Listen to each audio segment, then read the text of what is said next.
308 hatchback has been a massive win for Peugeot, earning itself numerous awards and praise from critics and pundits alike. So it makes sense that it's being handed over to its Peugeot Sport department to create this, the 308 GTI hot hatch. Now this is coming off the back of the 208 GTI and the RCZR. Signs that the French brand's finally getting its mojo back when it comes to performance models. But let's not forget the competition, the VW Golf GTI and the Seat Leon Cupra.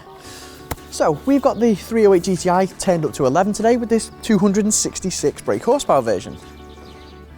Let's take it for a spin.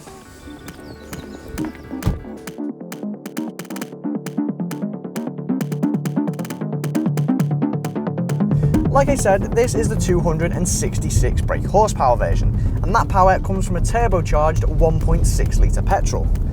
266 brake horsepower from a 1.6 litre petrol. I mean, that's nuts. And this is actually 20 horsepower more than the standard 308 GTI. And it also makes it 0.2 seconds quicker to 62 miles per hour, boasting a sprint time of just 6 seconds flat. This version also gets chunkier brakes, Michelin Pilot Super Sport tyres and a torsion limited slip differential to help with cornering. And this is on top of the standard 308 GTI tweaks like its lowered ride and its stiffened springs and dampers. But does it feel like a mean hot hatch? Well, there's no denying that the 308 has a sensible aura about it. More so, in fact, than its 208 GTI sibling. The ride is comfortable for a hot hatch, that is, and the steering's on the easily manoeuvrable light side. And in fact, its highly tuned 1.6 litre turbo can feel a bit flat and tepid when you're driving around town. But not to worry, there's this little sport button down here you press, and it cattle prods the 308 and makes it a bit more menacing. The throttle response sharpens up, the dials behind the steering wheel turn red, and the engine note gains a bit more character with a Tom Waits-like huskiness to it. Gotta mention though, a lot of this engine noise is spat out of the speakers, and for some, that can be a pet peeve. The sport mode is when you really start to feel like it's actually got 266 brake horsepower and 330 newton meters of torque though. And it's when you actually start to appreciate that this car's got a brilliant chassis and it can really dig itself into the tarmac when you go into corners. Okay, the steering's on the light side and from time to time you can get torque steer, and the 6-speed manual, although it's snappy, it's got quite a long throw. But don't get me wrong, this doesn't stop you from having a lot of fun. I mean, it can really go.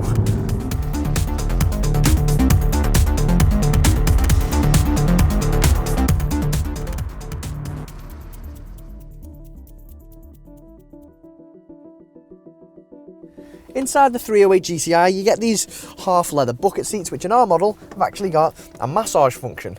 You also get GTI branding dotted about the place, and you get Peugeot's shrunken steering wheel, which again can block the speedometer at times. You also get a long list of tech which is crammed into this 9.7-inch touchscreen. There's Bluetooth, climate control, a reversing camera, DAB radio and sat-nav, and the sat-nav can actually be a bit touch and go, send you on wild goose chases. I mean, we actually ended up getting directed up a mountain. True story. And it's a bit of a pain going into the menus just to change the climate control as well. Aside to that, the build quality is pretty good. I mean, you do get some scratchy plastics, but this soft touch dashboard helps counteract it a bit. And storage is pretty good all around as well. You get some decent sized door bins, you get some storage under here, nice cup holder in the center console. But the glove box, well, it's pretty much non-existent.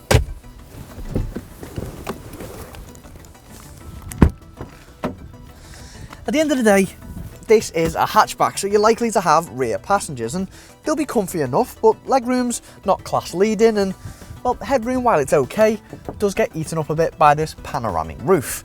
Certainly enough space for kids though. The headlining practicality feature of the 308 is definitely its boot, and with 470 litres, there's loads of space for shopping bags or, if need be, a decent amount of camera kit as well.